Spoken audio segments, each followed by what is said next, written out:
Hello, do you like grammar? I don't. I find grammar very boring and a bit tedious, and it's probably the slowest way to learn a language and become fluent. Today we're going through why that is the case, and we're going to be looking at the work of a man called Dr. Stephen Krashen, who is an expert in this. We're going to compare the difference between traditional learning and language acquisition and what really makes you fluent. Let's go. The first part is the difference between language acquisition and language learning.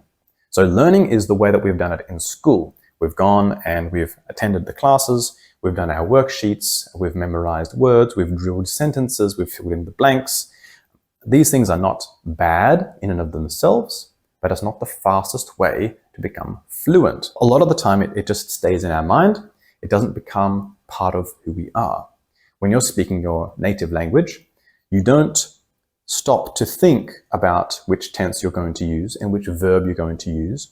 The language that you have naturally in you just comes out. And this is an acquired language. This is where you have that language in you. It's not a logical decision to speak it. It's just there. And that is what he focuses on with language acquisition.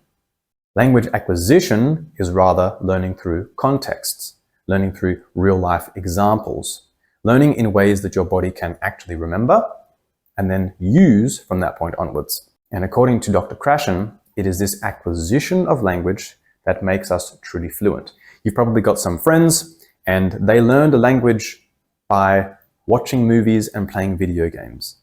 And their language is really good and they've got a very high level, whereas other people who've been learning it through bookwork and grammar have been doing it for 10 years, 20 years, and they still can't speak fluently. It's because people who have played a lot of video games and watched a lot of movies, they've done most of their work in the acquisition area and not in the educational way of doing it, in which we don't truly find fluency. If we're going to compare some different ways, on the acquisition side, we have movies, we have books, we have TV shows, we have any sort of conversation in which someone is speaking a little bit more difficult than we can understand, right? Comic books, things with pictures, things with examples in which our understanding can be matched with any new information. The traditional way of learning would be a lot of worksheets, a lot of bookwork, and a lot of times you'll come out of a class thinking like, I don't get it. I don't understand. That was too far above my level. Now the next question would be, well, is grammar completely useless? According to Dr. Krashen, using grammar is not useless. It's not the fastest way to acquire a language and become fluent, but it still has its place. It is very useful in writing, in understanding how the language works, but to become fluent in a language, to acquire that language, grammar should not be the focus.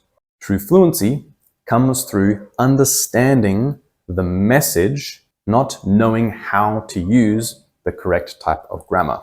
If I needed to think of the correct sentence order every time I speak English, I would speak very slowly. It would be counterproductive to fluency. A lot of the time with my students, I find that if a student is thinking too much about the grammar, trying to get the right verb tense, really focusing a lot on that logical aspect of the language, they speak worse. A lot of the time when the students are not thinking so much, maybe they're quite tired, maybe they've had a long week, and they just let the language come out, their language level actually improves quite a lot. So if we can't use grammar to learn a language, what exactly are we supposed to do? That brings us on to the most exciting part, comprehensible input. Comprehensible input, described as Dr. Krashen, is I plus 1. I being your current level, and plus 1 being a little more than you currently understand. This theory suggests that if we are understanding most of something, and we introduce a small amount of something different, then we are able to understand that new small amount of information because it's in the broader context. If it was the other way around, for example, we understand only a tiny little bit and we add a huge amount of new information, we cannot comprehend that. That's not comprehensible input. right? There's too much new information, our brain can't handle it, and we can't learn as quickly. This is what often happens in a grammar class. You come to class, there's so much new information, you don't get it, you walk out feeling more lost than you were when you came in. You haven't really learned how to be fluent in a language. Some examples of this would be watching a children's TV show. If you're at let's say you're at a B1 level and you watch a TV show which is B1 and there are some new words that you don't know, that would be perfect comprehensible input. Your level plus a little bit more. Perhaps you're learning, I don't know, Spanish, and you're reading a Spanish book. If you understand most of the book and there's some new vocabulary in there, perfect. That's great. Even speaking to someone who speaks your target language and asking them to speak a little slower. If you understand most of what they're saying and they can slow it down just a little bit, that's fantastic. You understand most of it with a little bit of new information. Another strong point of Dr. Krashen is that he talks about grammar in its natural order. He calls this the natural order hypothesis. We cannot learn very complex grammar rules if our brain has not first gone through all the required steps to reach that point. So there's no point in us studying, I don't know, all the verb tenses if we haven't reached that level of language yet. For us to do it naturally, we would go in order as a child would usually learn, starting with things that are much simpler and getting to the more complex matters later. Now, is grammar wrong? No, of course not. Should we stop it altogether? Also, no. But it's not the fastest way to fluency.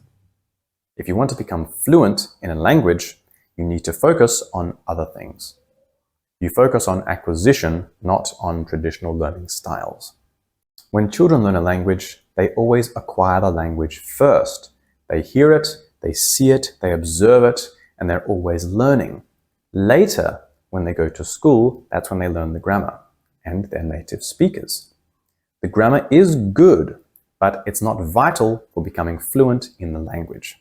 So to do a quick summary of what Dr. Krashen believes, grammar is not vital to acquire a language, although it is still helpful in later stages for certain aspects of language. Comprehensible input is the fastest, most efficient way of learning a language. It's much more fun, it's much more easy, and everyone can do it. The brain follows a natural path to acquire a language. We cannot skip steps, we cannot go around the natural order, we just need to learn naturally. His message is very simple but very powerful. Language is not built, it grows. If you're curious about his work, I'll put his website on the screen. Everything is free on his website. It's amazing. I highly recommend you go and have a look. But until next time, bye-bye.